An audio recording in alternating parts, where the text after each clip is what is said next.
combination of metaphors and creativity, which sounds crazy. Anyway, another big difference in this game is that you are playing as a team. So you're all there, the ghost and the psychics, as one team trying to figure out this mystery, which I really enjoy, since sometimes it's nice to have, teamwork.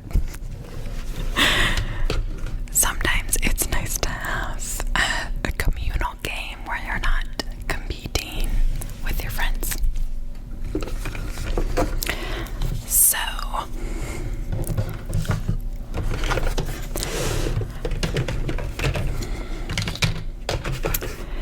as I mentioned, one player will be the ghosts and the other players will be the psychics attending a séance, I think on Hallows Eve, or whatever they call it.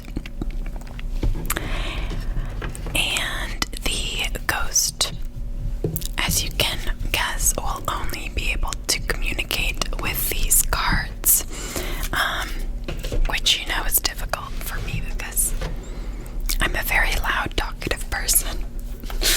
It takes all of my restraint to have a poker face when I'm the ghost, but it is necessary.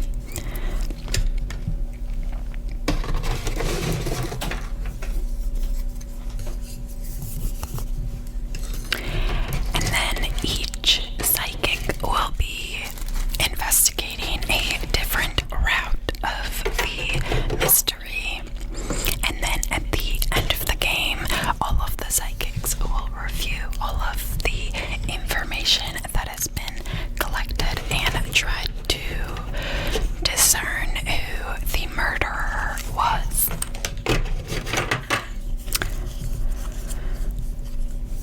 So, first I'm going to talk through the gameplay, and then once you know how to play the game, then I'll go over the nitty-gritty details of the setup. But for now, I'll just set it up real quick so you can see the layout.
we get started in the rules of the game, I also want to show you the rule book, which has a lot of fun lore if you're into that kind of thing. So this is the invitation to the séance, as well as some newspaper clippings about the murder. And then they also have little bios for each of the psychics you can play. So that's kind of fun. So the whole game is completed in 8 rounds. The first 7 rounds are reconstructing the events on the night of the murder.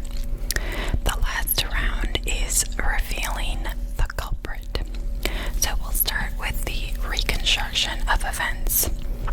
Each psychic will take on different branches of the investigation.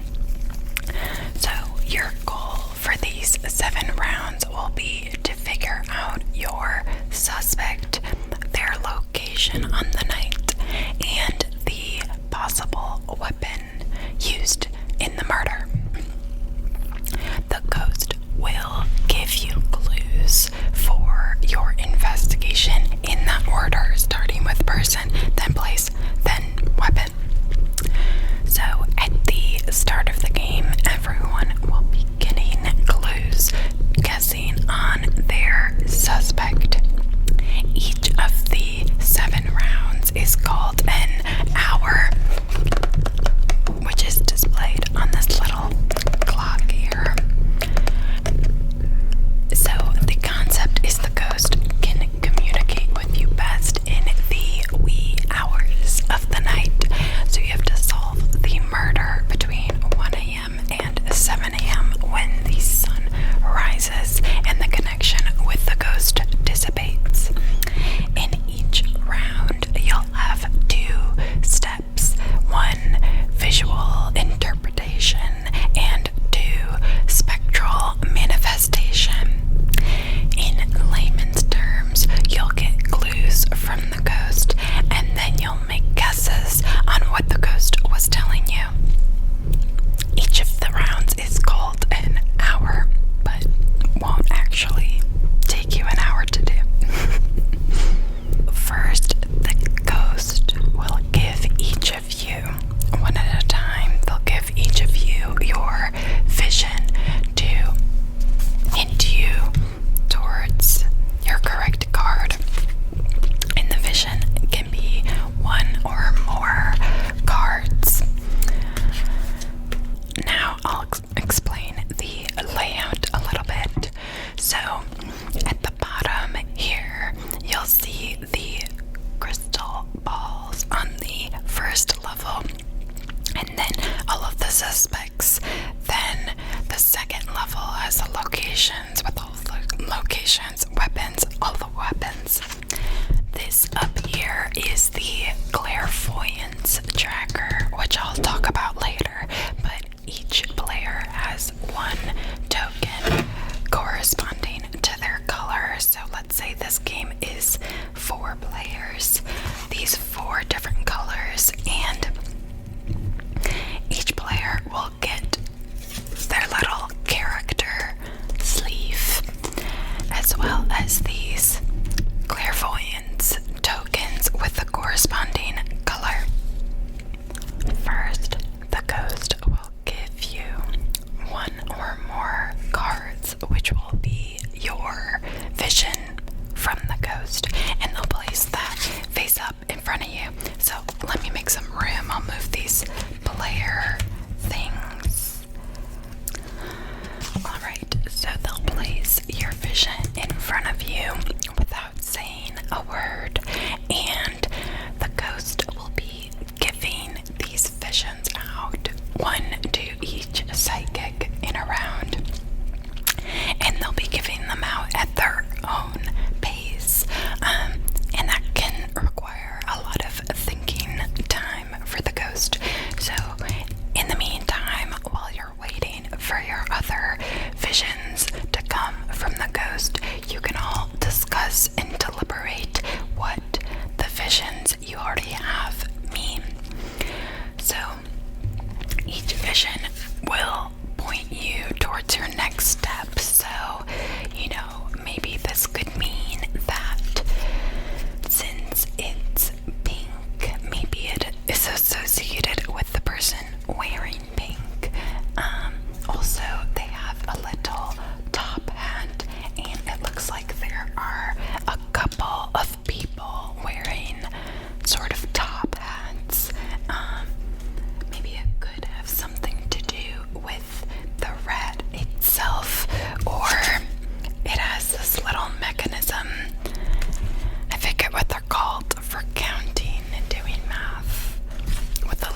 you'll go through is deliberating what this vision could mean. As you can imagine, this is the kind of game where table talk is welcomed, so long as you are not the ghost, so you can hypothesize, brainstorm, and debate with your fellow psychics on what you think it is. Since you either win or lose the game as a team, you are trying to help each other out here, not trying to bluff or sabotage. If you are the ghost, you must abstain from making any facial expressions or gasps or comments or anything. Your only method of communication is through the visions. One at a time, the ghost will hand out the visions, and when the ghost has given a vision to each of the psychics, you'll then make your guess as to where the ghost is pointing you towards. When you've received all the visions, you'll start this sand timer to limit the amount of time you have to make decisions. Although I'll admit that we don't use the timers when we play, pretty much with any game, but especially with this one. It's fun to debate as long as you want, and I usually play with a bunch of people who have a lot of opinions, including myself, so we usually don't use the timer. But if you want to make sure that the gameplay moves along smoothly, then you can use this. During this time, you are placing your crystal balls on whichever cards you think the ghost pointed you towards in the vision cards. The second thing, which is less important to moving on but still important at the end of the game, is placing your clairvoyancy tokens. So throughout most of the game, you'll keep these clairvoyancy tokens on the checks and X side, so don't have them on the number side yet. That'll be for the final round. But this is essentially what you would imagine. You are either agreeing with your fellow psychics' decisions or disagreeing, and if you get these votes right, that will give you quite a bit of a advantage at the end of the game. It's important to keep in mind that you have an equal number of checks and X's, upvotes and downvotes. You have to be deliberate with your votes, so you won't be voting on every single person's, just the ones you agree with or vehemently disagree with. Also, you cannot place a vote token on your own crystal ball. As long as you're deciding, you can shuffle around these crystal balls or clairvoyancy tokens until time runs out. Once you've casted all your votes and time is out, you'll then move on to spectral manifestation. Spectral manifestation is when you determine if your guesses were correct or not. So the ghost will inform each person if they have selected the correct card for themselves. The rules don't say this, but we personally like to continue to communicate with the ghost as if they cannot speak with us. So we will say, "Ghost, is my purple guess correct on this war general?" And the ghost will respond with 1 knock for yes and 2 for no. If you were correct,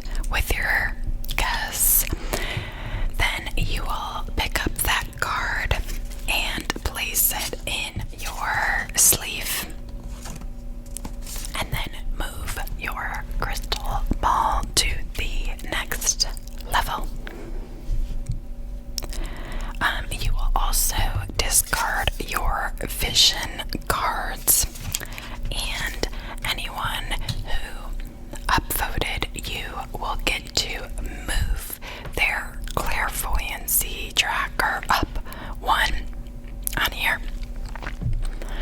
If you were incorrect, then you put your crystal ball back where it was and keep your vision cards so that you can look at them in the next round, since the ghost will be hinting you towards the same thing again. Anyone who downvoted you will also get a clairvoyancy point.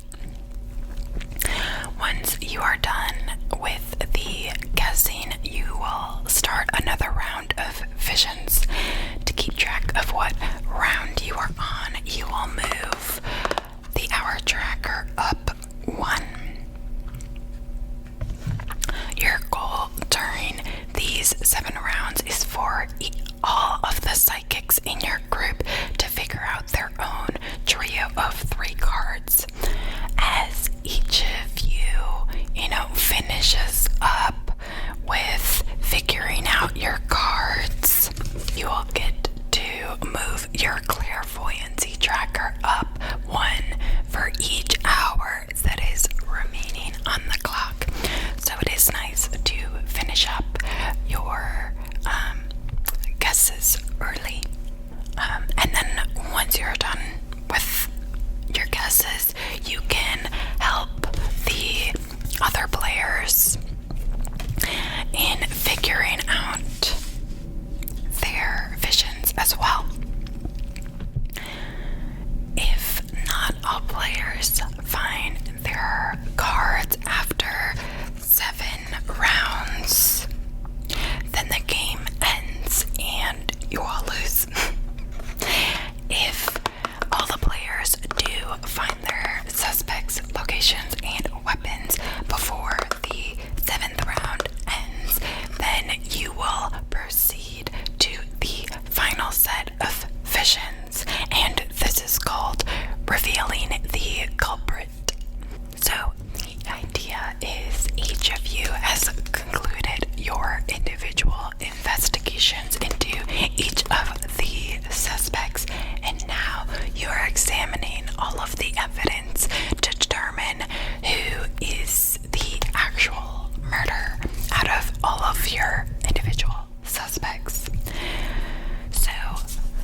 So for example, one card in the trio will be for the person, one card will be for the location, and one for the weapon.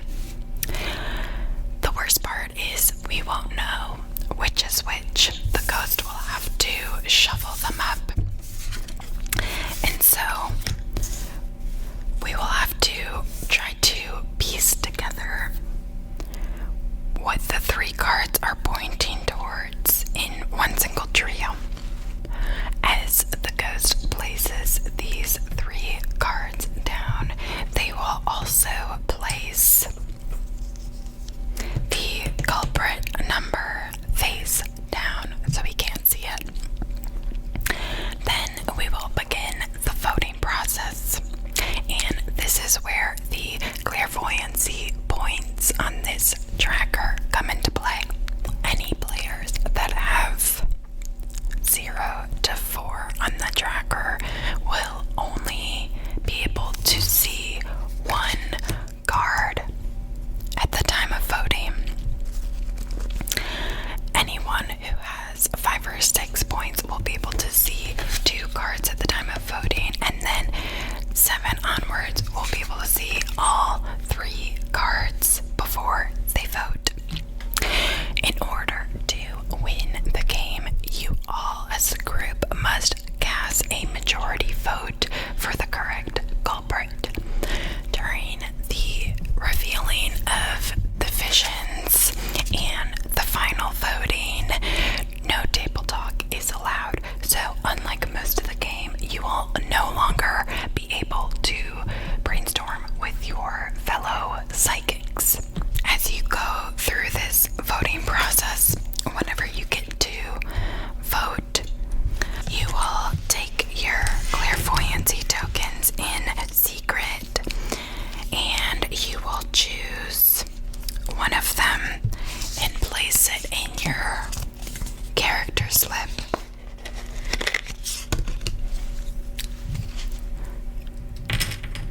And make sure people can't see the rest of them. Once you've gone through all 3 rounds and everyone has finished up voting, then you will reveal them all at the same time. So you'll flip them all out if there is a majority vote. So in this example, 2 people voted for 4.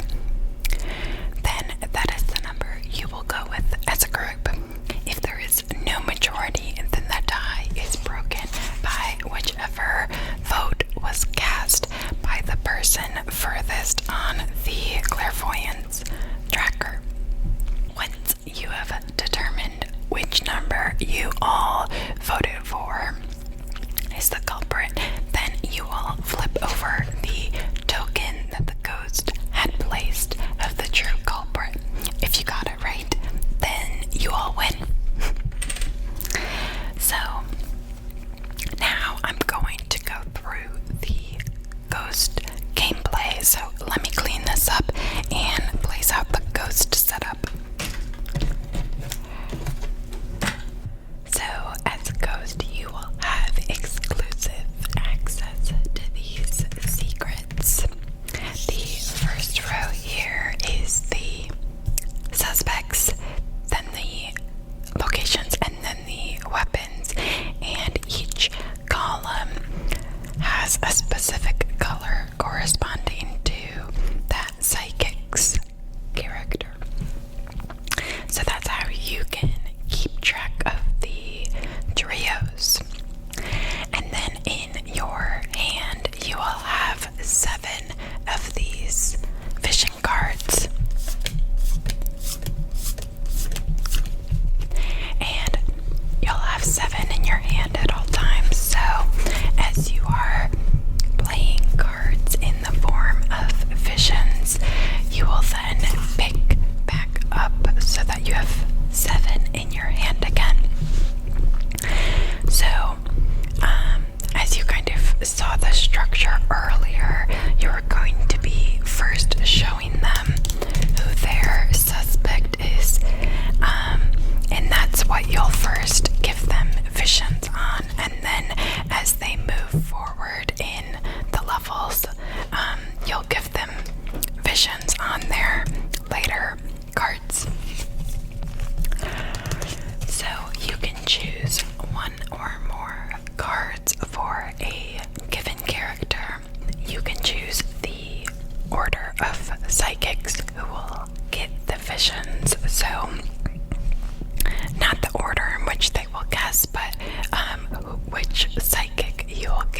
visions do first. So that usually is dependent on what cards you have in your hand. And as a reminder, you'll give them their cards without saying a word. Once you've given someone their vision for the round already, that's when you'll push back their character token towards the board to show which characters you have given cards and which you have not yet. You cannot give multiple visions to someone in a round. So, for example, if you give them a couple cards as part of their vision and then you see they are conflicted about their choice, you can't give them any additional cards. Also, as you are picking these visions, you will have a number of ravens depending on what level of difficulty you want for the game, which I will explain later. Each raven allows you to refresh your hand. So you can discard any or all of the cards in your hand and then pick back up to 7.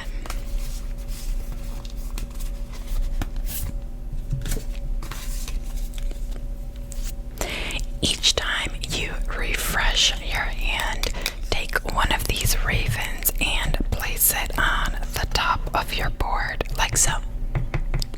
And then, as I stated before, once you have given each person a vision for that round, you will start the sand timer. Once the timer is up and everyone has cast their vote with their crystal balls on the card of their choice, they will ask you about their guess one at a time. If they are right, knock once. If wrong, knock twice.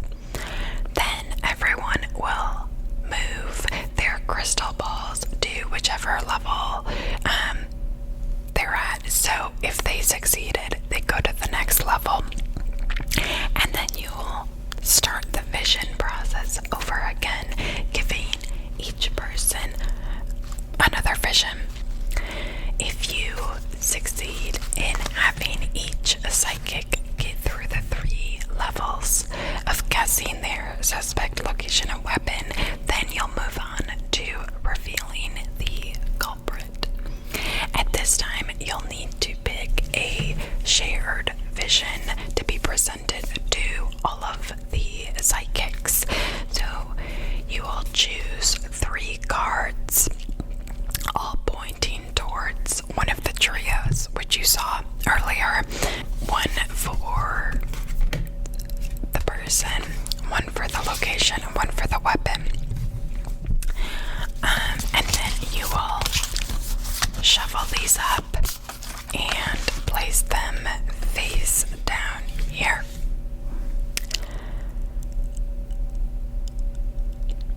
Once you've chosen the 3 cards pointing to a psychic, then you will take the question mark token that is corresponding with the 3 cards you picked.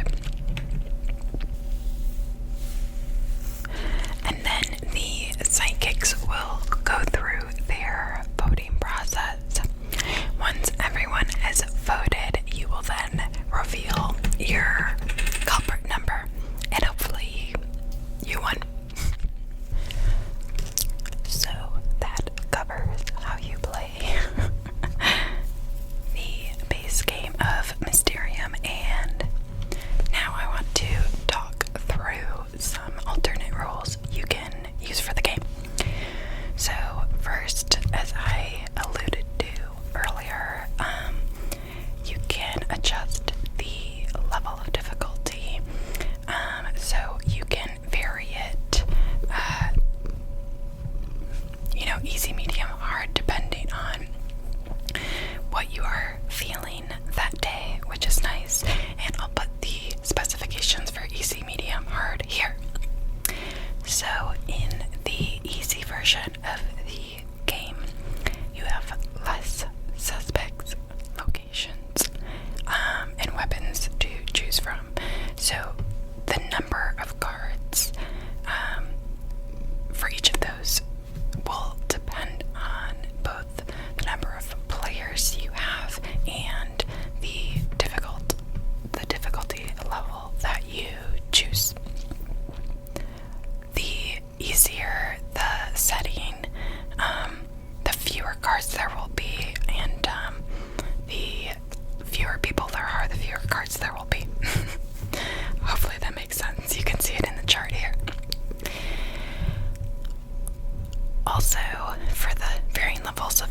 difficulty, the ghost will vary the number of ravens that they can use. So in the easy version, the ghost gets to use one raven per turn, aka hour. In the medium version, you get 3 ravens for the whole game, which is, very substantially different. And then in the hardest version, you only get 1 raven for the whole game. So yeah, that's kind of how you can vary the difficulty depending on how crazy you're feeling that day. The other alternate rules that I want to talk through is the rules for if you're playing with 2 to 3 players. So for the most part, you have the same rules. The main difference is that each psychic will play as 2 psychics. So the ghost will be the same, but each player that's a psychic will kind of double up. Also, the clairvoyancy track will not be used, and instead the 3 vision cards will all be placed face up. So, usually the tracker is used to determine how many cards you get to see when you're voting. But when you have 2 to 3 players, you just cut that out, and everyone gets to see all the cards when they're voting in the final round. There's also a few other things during the final round. Nadine's very happy right now.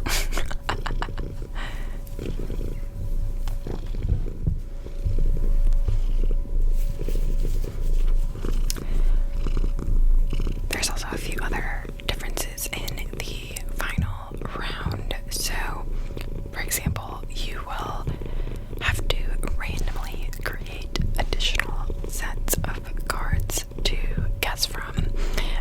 So if you're playing with less players, that means you'll have less psychics. So you might only have 1 or 2 trios to pick from, which would make the end of the game very easy. So to combat that, you will randomly create more trios to vote from in the final round, so that you have at least 4 trio groups. So the ghost as well is picking from those extra trios, so that in the final round you have a good number of things to choose between and vote between. There's also a couple of differences for the voting process itself. So if you are playing with just 2 players, that means that you only have 1 psychic because the other player is the ghost.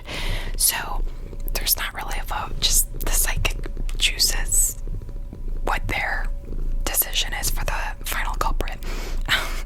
That might be obvious, but in case you're curious. For 3 players, you will vote openly.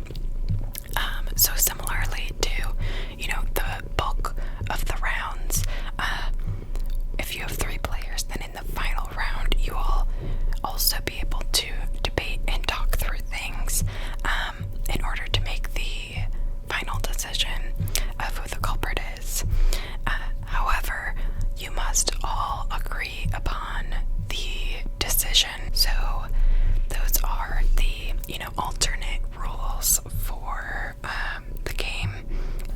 Alright, so now that you know how to play Mysterium, I'm going to show you how to set it up so that you'll be ready to start. So first of all, you'll notice that there are 2 sets of cards for each deck. So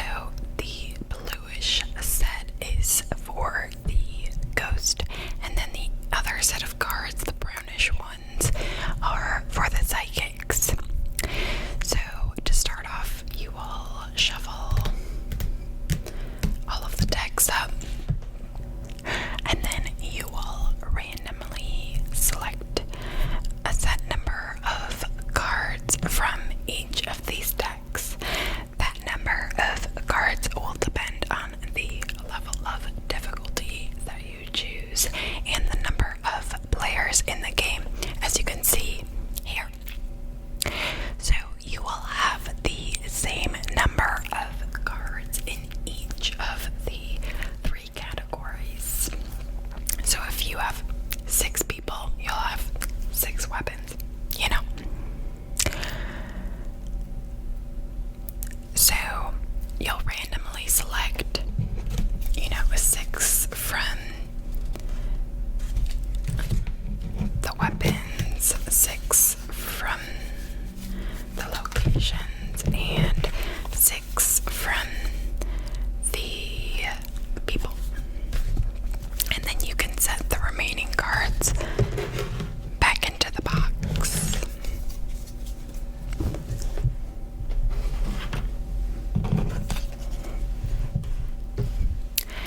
And then you will see on the backs of these cards there are little numbers. And so that way you can make sure you have the same cards that the ghost is working with. So you'll go through, you know, 54, 52, 41 and pick out those same 6 cards for the ghost. So I'll do that now.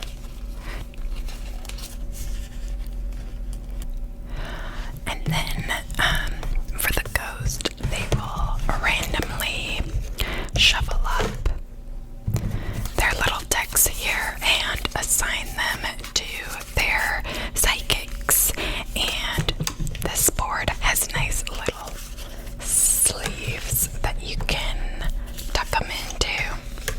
So you'll continue to do that for all of the psychics and all of the cards. However, since there will be more options to guess from than there are players, you will have some leftover cards and you'll want to put those to the side and make sure no one looks at them.